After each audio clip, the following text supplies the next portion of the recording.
Hi, I'm Dan, a psychic medium, Reiki master, and massage therapist. And I'm Zee, a psychic medium, intuitive coach, and Reiki practitioner. And welcome to Supernatural Scuttlebutt, A podcast dedicated to spreading spiritual awareness, metaphysical insights, and supernatural conversations between two healers. So sit back, relax, and enjoy the show. All right, welcome back to the show. I am Reiki Dan. And I'm Zee, and we are so honored and glad that you're here. And thank you for showing and spending time with us again. So, Zee, what topic are we talking about today?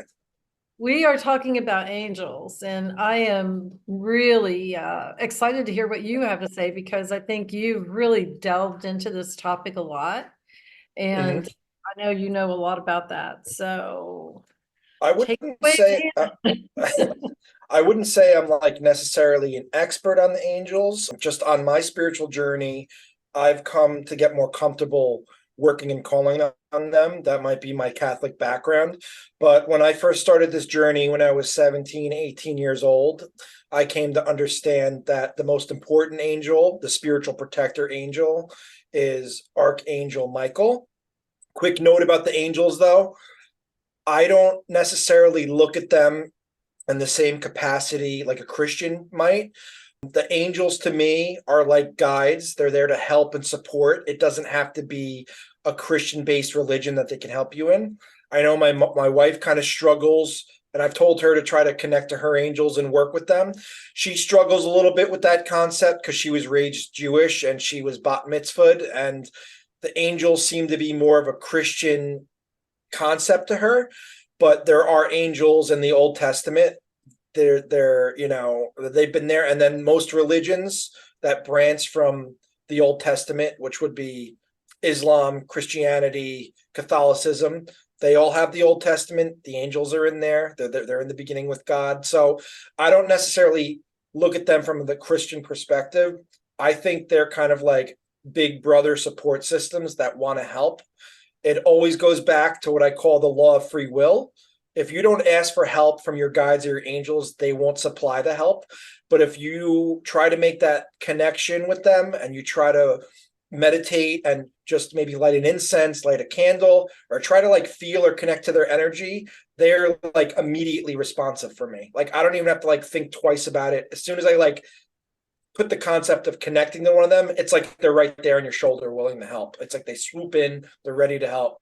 So the first angel that I got very comfortable with asking for help, we talked in the last episode about spiritual protection and fear and worry and angst developing as a budding empath or medium or spiritual energy worker.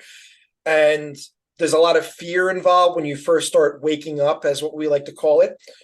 So I was kind of taught to always kind of call on Archangel Michael whenever you're feeling vulnerable, not protected, not safe, or you just want to feel like an extra sense of protection, whether you're going to an uncomfortable situation, you're going to a court date, you're getting in a dangerous situation, you're jumping out of a plane, you're going on a plane, anything like that where you feel like you need like a little bit of extra support to feel comfortable in what you're doing. I always call on Archangel Michael, who is right here. This is from the Energy Oracle deck. So Archangel Michael's depiction, you might have seen him on a prayer card. It's very easy to Google. If you Google him, it's always him holding a sword, stepping on a demon's neck, and kind of like pointing the sword. So it's like showing his supreme power through God to kind of vanquish evil or defeat demons or that type of energy. Once again, not getting into the Christian type of ideology, but Michael is there as a protector. He wants to support and give you that extra shielding that you kind of need in life that you might be missing or might be looking for, right? I just kind of know his energy.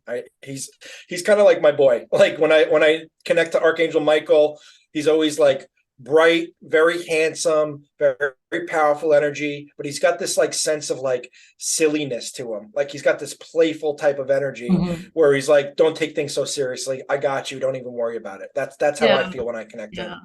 And I always wear an Archangel Michael medallion and I keep it with me.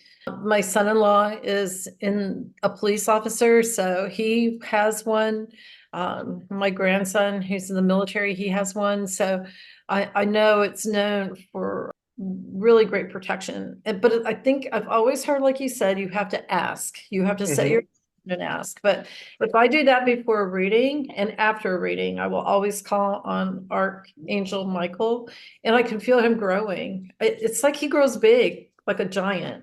Yes, You yeah, feel that exactly. when you're talking to him, and Yeah, it feels like, I think they describe it even in the Bible. You have to go back to that, but I think they describe the angels as like tall beings, like 8, 10, 12 feet tall, just like massive energy, right? So like they're there to serve mankind. They're there to help, love, protect, and guide us as humans.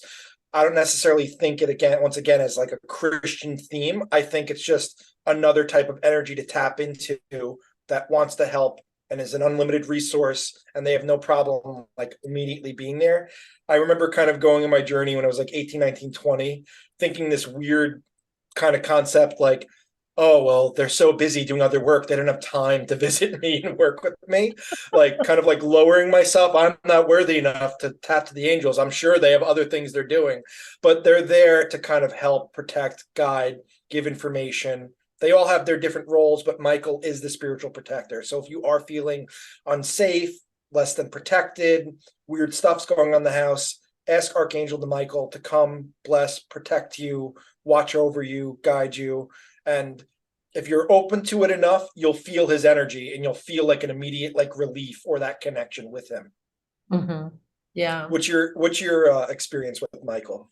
the same. Same. I will call on Michael before reading, call on Michael after a reading to clear the energy. If I'm asking him to protect our house and property like I do, it feels like he gets really gigantically tall and towers over our house. But thinking about the angels, if you think about the universe, you may refer to the universe as God or however you refer to the universe, all of the energy being connected and all of us being a part of God, God being in everyone.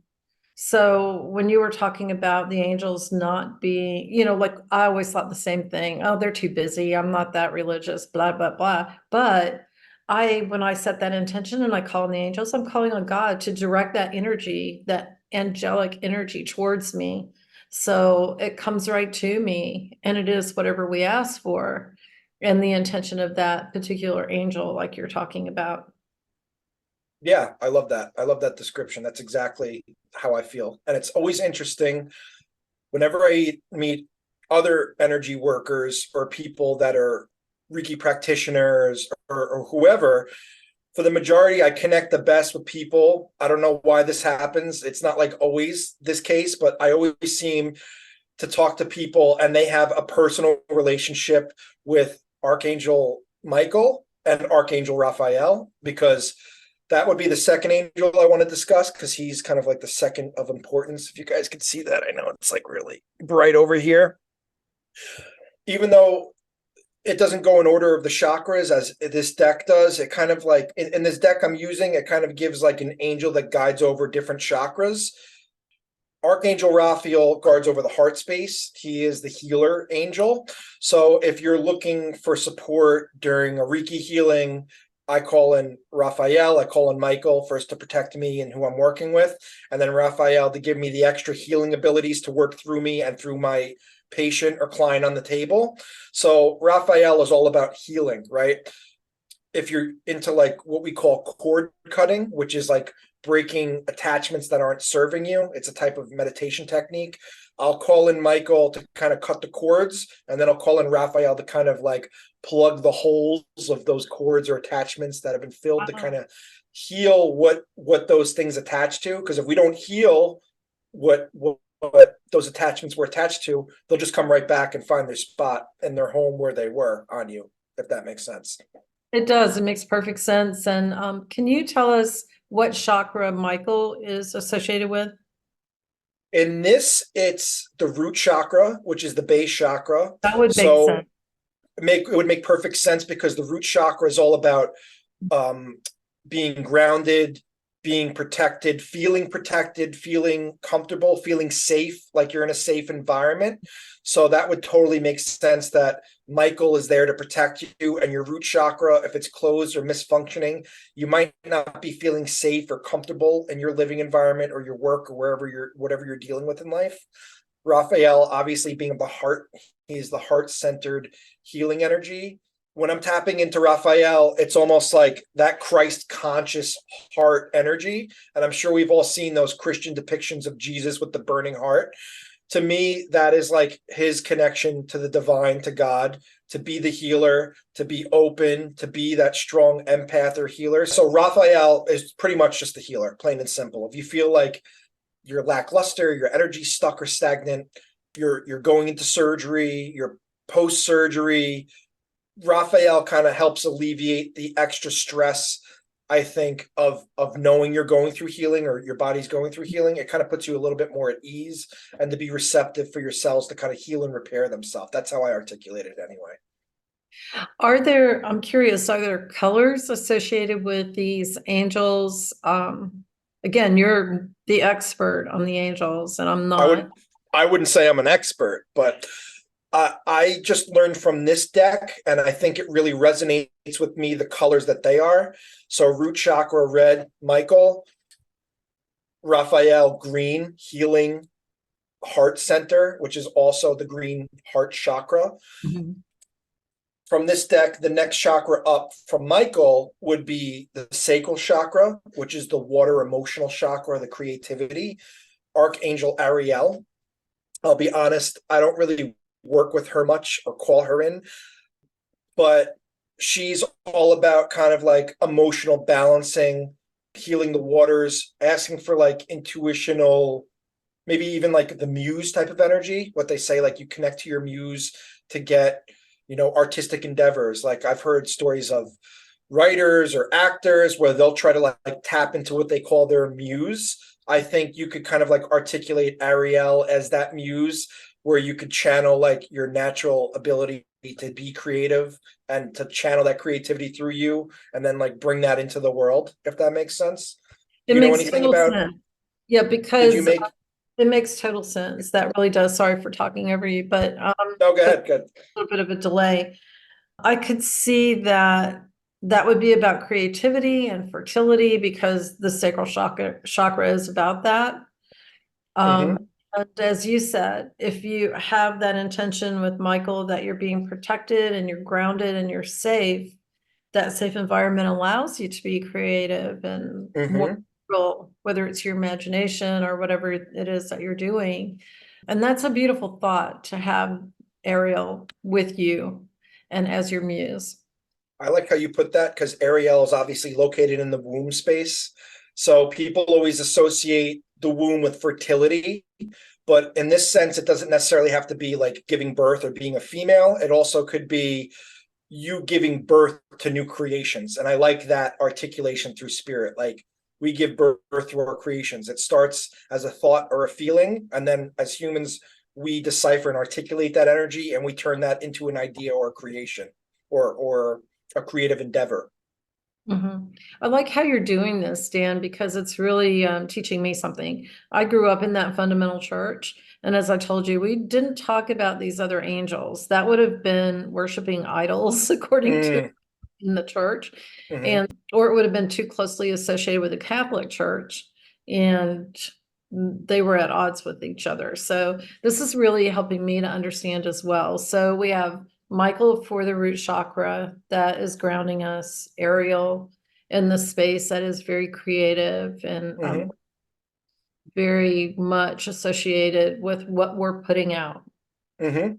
So I'm curious, which angel is associated with your navel chakra? So the next chakra, or the angel that would associate with the solar plexus chakra, would be Archangel Shamuel. That's how I say it. I could be saying it wrong. I'm not the expert, like I said. This center guides over your personal sense of self. I always call that your son of your soul.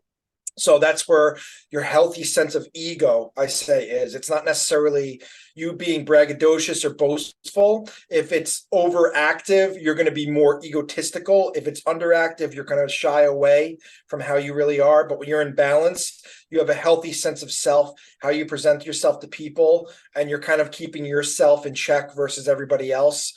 So it's like you having healthy boundaries, you knowing when you should speak up or present yourself in a certain light. It's also like the power, the power center that we kind of project our energy out from. It's our personal identity with ourself.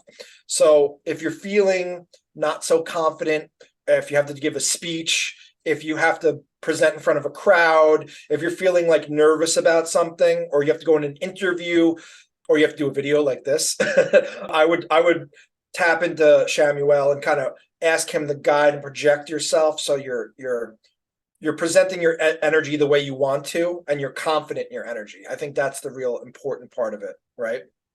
Okay, and then so that color is yellow. That's yellow. Yellow. Mm-hmm. Yeah, that's why I call it the sun of our soul, because it's yellow like the sun, right? Wow, that's interesting. So then we went over Raphael. He's the heart space, right? He is the heart-centered healing angel. So moving up from him, we're moving into the fifth chakra, which makes sense. We have Archangel Gabriel right here. So Gabriel guides over the throat. The throat is obviously all about communication, expression. It's all about you speaking your truth. A lot of times, I know you've felt this in readings with people, their throat chakra is feeling a little bit closed. It's because they're not expressing what they need to. They're not speaking their truth, or they're not feeling comfortable in their truth. So all of these chakras kind of go in a line with each other. This, if you're not having a strong solar plexus chakra, the sun of your soul, if you're not feeling confident to express yourself, then you're not going to express yourself. That's kind of how I articulate it. So I'll notice that if the throat chakra might be closed, the solar plexus might be a little bit closed. The sacral might be a little bit closed. The root chakra might be closed a little bit because you're not feeling safe to express yourself, right? So they all kind of like work with each other. Archangel Gabriel, he brings the messages from God. This isn't Gabriel associated with music? I believe so. He's got the trumpet here. Mm-hmm. I know in tarot, there's a one card, I think it's Judgment. I think Gabriel is one of the people to like blow the horn during Judgment Day. But in that card, it's almost like Gabriel is blowing the horn to wake people up from their graves. It's almost like he's like reviving people, or he's activating people through sound, through the voice, right? Oh, that's interesting. Mm-hmm. And then moving up, we have the third eye, which everybody, even people that are not spiritual know the third eye is the seat of your soul, your seat of your consciousness. It's where you get your clairs from. It's where you get your extrasensory abilities from. That is Metatron. So Metatron is the voice of God, right? I know that in the Christian Bible, they say that God's voice is so high frequency and so high powerful and so awesome that for any human to hear it, it would like make our heads explode. It's just like too much energy for us to handle. So Metatron is kind of like the voice of God, because he needs someone to speak for him, because we can't speak directly with God. Otherwise, our human selves wouldn't be able to handle it. So Metatron, it makes sense that he's the voice of God, because the voice of God is connecting to your third eye, and that's where you get your extrasensory perception from, right? It's almost like God is giving you these abilities through Metatron to articulate the extrasensory energies around us through the clairs, right? That makes sense. And the color associated with that would be cobalt blue, right? Exactly. Yeah, you could even see it. I know it's hard to see because it's sunny. It's hard to see it, but he does have the third eye, the cobalt blue right there. Yeah, and then some of the purple violet associated with divine energy, it looks like. He's got really bluish energy with some purple. Like there's a lot of like divine energy. Like if you see all these other cards, the angels are like in a physical form. Metatron's kind of like, he's kind of like ethereal, more or less physical, more energy. You see like his head, like his personality, but he doesn't necessarily have a body. And I kind of like the way that articulates, because that's how like we articulate the energy. There's no like physical form. It's just all energy to the way the mind perceives everything around it, right? Yeah, that's really interesting from a higher power, like our higher power, our source from the other side, our higher being there. And so that makes total sense. Mm-hmm. So the last depiction of the angels in this deck is Archangel Uriel, which would be the crown chakra. Very beautiful energy here. Oh, that's beautiful. Soft, feminine energy. You could see she's got this book right here, which always in tarot or any type of like spiritual teaching always means like the wisdom, right? That's how I kind of articulate it. So like the infinite library of knowledge of God, whatever you want to call it. But she guides over your connection to spirit. Okay. If you're feeling a little bit disconnected, if you feel like you're not able to tap in, we all have that as energy workers. Like we have off days where we feel like we're not getting the best messages, or we're kind of getting like the bare minimum of messages. She's a good angel to kind of tap into, to try to open up the clairs or open up that connection to spirit. And granted, these are all the angels that garner over the 7 chakras, but we all in our circle tap into the chakras and work our way up to almost become like an antenna to get that information. And when we work together in a circle to amplify and pool all our energy together while opening our chakras, we become like a massive antenna to pull in more information from spirit. Yeah, I really like that. So if you can go over one more time, if you don't mind, just working up the chakras, the names Sure. of different angels, so that if people are watching and they would like to take the opportunity to just make a note about that, that'd be Sure, really. yeah. I know it's a little bit all over the place, but we'll go in order this time. All right. So we have Archangel Michael, spiritual protector, clears negative energy, kind of guides and protects you, loving, supportive, right?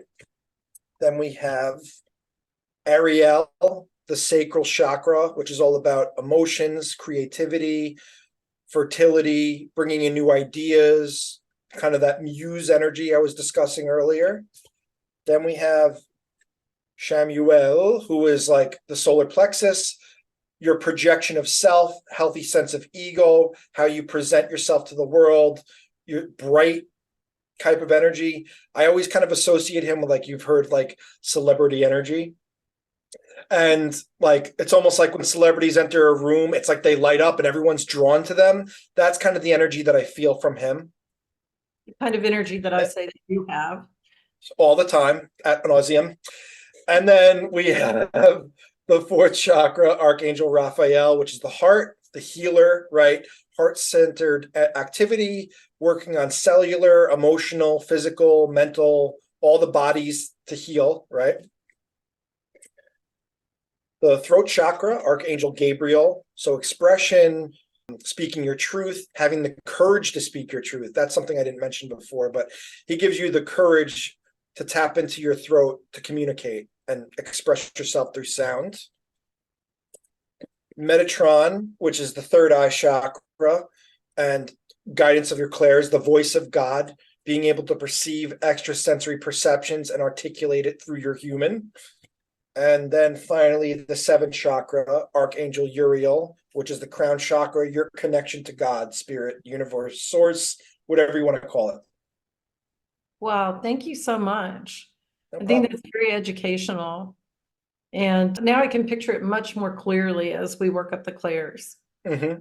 And so you've made it so much easier to remember and to really connect with. And I really appreciate that. And I'm sure everybody watching this video does too. Yeah, thank you. And once again, these energies, angels, if you're not comfortable calling them angels, you can call them energies of your guides. They don't have to be Christian based. You don't have to go to church to work with these angels. Even Z was saying, like, a fundamentalist church or even like Protestant church, I've heard they don't really talk about the angels because they think that's another form of worshiping another entity that's outside God or Jesus. But in the Catholic religion, I think there's like 170 different saints and angels that they can pray to at any one time, even though it's a monotheistic religion. But that's a whole other story.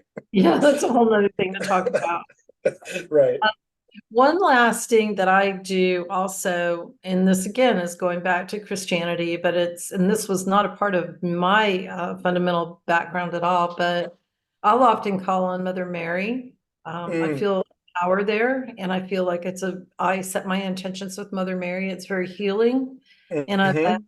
just talked to her just directly and asked her to help me in situations, and I feel like that has really worked. But and people refer to Jesus and God as different with different names. And so I think we all are setting the intention to connect with the universe. Yeah. Don't you Mother think? Mary, Mother Mary for sure. I've definitely connected with her energy. Very loving, nurturing, supportive, caring energy, right? She's kind of have that, she kind of has like a mix of all of that energy together, right? But just like this soft femininity to her where she supports and uplifts and just like kind of nurtures you like a mother would, right? Yes, whenever I've needed healing for any of these little creatures, I'll often call on Mother Mary for that healing energy to be provided for the cats or the dogs or whoever it is, the snakes outside, whoever I connect with. And you can feel it. You can feel that flow, can't you? Yes, absolutely. I mean, all you have to do is ask. That's it. It's like you have to ask and be open to receive. I think that's the hardest part because some people are like, I'm asking, I'm getting nothing. It's like you got to give it time, you got to give it patience. It's like anything else. You have to develop your relationship with spirit and these energies for them to help and guide you, and you have to be open to receive it. Yes, and I think it comes in increments sometimes too. It's very subtle. It doesn't have to be like bam, and then that's Uh, it. Right. And Here but we are. yeah. Done.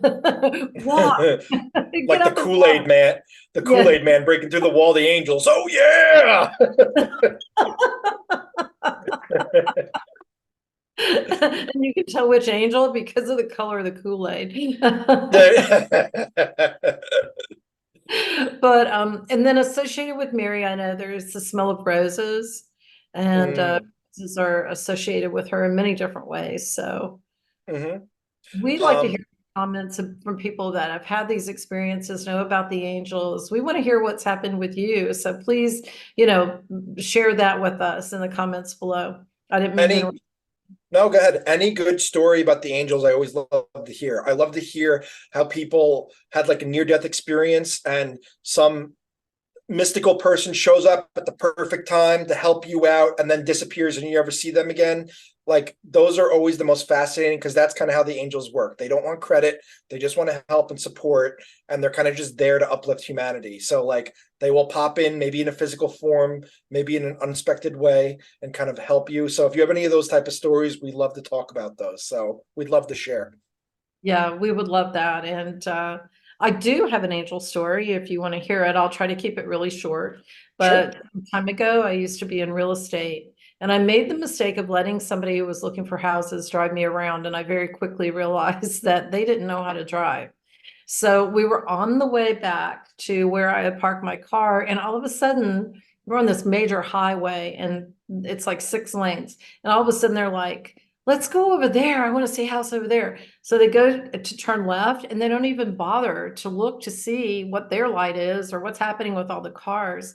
And all those cars came towards us, and they actually, one of the cars just rammed us, it T-boned us Wow. and spun us around. And technically, I shouldn't have made it through that because the side of the car came in and hit my side, literally hit my physical side. Mhm. But all day long, before I got to that appointment, somebody was in my car with me. Mhm. And to the point that I said, let me move everything out of the front seat because I don't want you to have to sit on it. I could feel this presence so strongly. And I realized very quickly, I thought it was an angel. It didn't feel like somebody from the other side. It felt very powerful.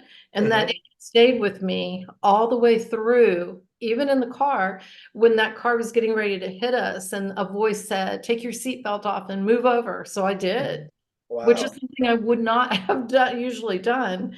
And Uh-huh. it kept me from being in that space when that car just rammed into the side. So, Wow. do you have an angel story? Yes, it's funny you brought up the car accident because I had two major car accidents when for my first one, I was 16. My friend just got his license and he was driving around the Jeep Wrangler, and I was in the front right seat, and he wasn't even going that fast. He was going maybe 20, 25 miles per hour and it was raining out. It was raining heavy, and there was a slight curve in the road. And this is actually funny enough by the psychiatric center I grew up on, right? So he's going on this slight curve, and all of a sudden, my friend in the back seat goes, "Whoa!" The car kind of like lifts up on two wheels, and my friend tried to correct it. It went in the other two wheels, and we literally turned over and flipped over twice or Oh three my God. times. My friend, there was a tree that stopped, and my friend on the driver's side smacked into the tree to stop the car from rolling. Wow. My friend in the back seat didn't have a seatbelt on. He got kind of thrown around. I think he had a minor concussion. My friend that was driving had tendons cut from a tree branch that broke through the car. He had to get tendons reattached eventually. I was fine. I was in the front right seat. I was wearing my seatbelt. Luckily, I only hit my head on the dash. I didn't have any major damage, but I felt like there was something protecting me because the whole thing stopped in slow motion. And whenever I even think about it back now, I remember the whole thing vividly. And it just felt like while the car was spinning around like in a wash cycle, I was slowly going through it, and something like slowed down time to kind of protect me. And then another time, I think I was like 25, 26, I was going into my parents' development. So I was making a left-hand turn, and there was a car in front of me making a turn, and they were kind of blocking my view. So I couldn't see anyone coming down the other lane of traffic. I had it clear, even though I couldn't see, and I made the left turn. This girl was going 75 miles an hour down like a 40-mile road. Oh my And God. I remember looking over and I see the car about to hit me, and I thought in my head, "Oh man, this is gonna happen." And once again, it felt like time stopped and slowed down. She hit my passenger side. I spun around in the car maybe three times, and I was like 2 feet away from hitting a pole on my driver's side seat. And that would have been a really bad injury if that actually went through. So something was watching and protecting me. And I felt like a presence that day as well. So I thought that was interesting that you brought that up. It Wow. felt like there was something there that was like watching over and protecting me from slamming into that pole. So it's almost like it slowed the momentum or velocity from me, you know, proceeding to go and hit that pole and become a worse accident than it was. Right. Wow. Wow. I think you know when it's happened because the times that it's happened for me, I can remember so vividly.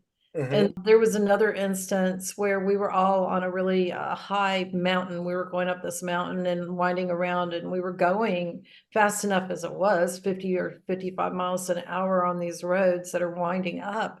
But Mm-hmm. another car was speeding, like he had his foot on the gas, speeding like 75 miles an hour on this side. There are all these trucks that are laboring to get up this mountain. And I could clearly see the look on his face. I think he was angry, and the look on the passenger's face. I think she was terrified. And I'm gauging all of this and thinking, there's no way this is not going to be a major accident. It just shouldn't, it should have been a major accident. It should not Mm-hmm. have. But somehow at the last minute, this car didn't hit this very slow, almost stop truck it was going towards. And it would have had to just move sideways. Like somebody would have had to pick up this car and move it.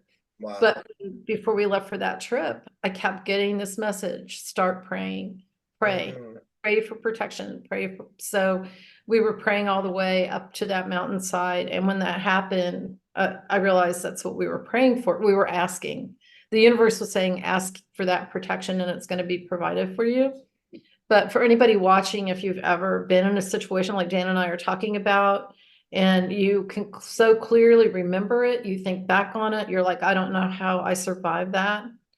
Chances are there were angels involved, just like Dan is talking about. Mm-hmm.